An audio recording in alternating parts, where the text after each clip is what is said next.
what are we going to be cooking? These are from the book, yes? Yeah, you want to help me make some pasta? Because I know you make lots of pasta. Of course, we love to make pasta in my house. It keeps my husband happy. Well, that's a good thing. Now, I heard that somebody told me that your mother loves lemon. Is that true? My mother's, or lemon pasta? Yes, my mother's nickname is Mama Cello because when she drinks a lot of limoncello, her little cheeks get rosy. Oh, God, okay. And lemons are her favorite thing. So we're going to make a lemon and pea Alfredo. Nice. But a really fast one. Okay. Super easy, super so quick. So this is how we're going to do it. This. Should we do it together? Yes, sure. Will you do it with me? Absolutely. Okay. How so may we're going I to start assist? with a little bit of butter in the pan. No butter.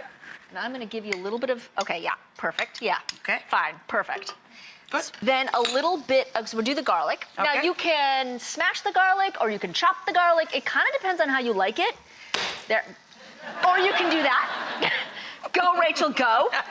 Tell them. The starchy cooking water from your pasta, that's what marries your sauce to the pasta itself. Correct. Yeah. So here we go. So now, do you like these fusilli? I love them. It's Aren't they such a fun. It's like the hair every woman wants. Well, this is my hair when I'm on vacation somewhere. This is what it looks like, and this is what it looks like when I try to be on a show. Hey, all right, here we go. Where do you love to travel other than Italy? Do you have a favorite destination? I like France. Not you know, I went to cooking school in Paris, so I have a love for that. I do, I do. Oh, mascarpone. Oh, mascarpone. First. Okay, gotcha. Dump it in.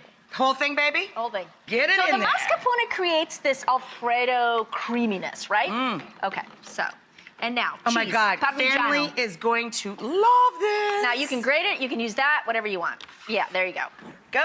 And then lemon zest is next. Okay. On it. So what I like to do, and what my grandfather taught me to do, is add the Parmigiano to the hot pasta, and then start tossing. Ooh, wow, that smells good. That so smells I was wondering amazing. how you use that. I was asking earlier. I'm like, how do you use that? There we go. And actually, that's probably safer. You won't smells fantastic. Grape yourself, right? Okay, so that's good. Now we're gonna cut a lemon in half, and we're also gonna add lemon juice to it. So the idea of undercooking pasta, which you know well, is that it finishes cooking in the sauce. And it absorbs all of those fabulous flavors. Have you smelled this? Pink peppercorns? Oh, I love pink peppercorns. Okay. I don't think they're I feel like they're It's an underused ingredient. And look, you guys, it's pink and it has a nice, it's not very spicy, but it has like a warmth to it. But look at the color of the pasta that it's so beautiful. It excites me to no end. Okay, wait, how did you say you grate this? Like this? Yep, there you go. Boom, boom, boom.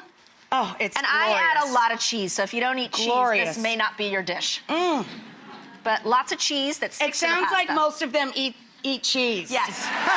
Yes.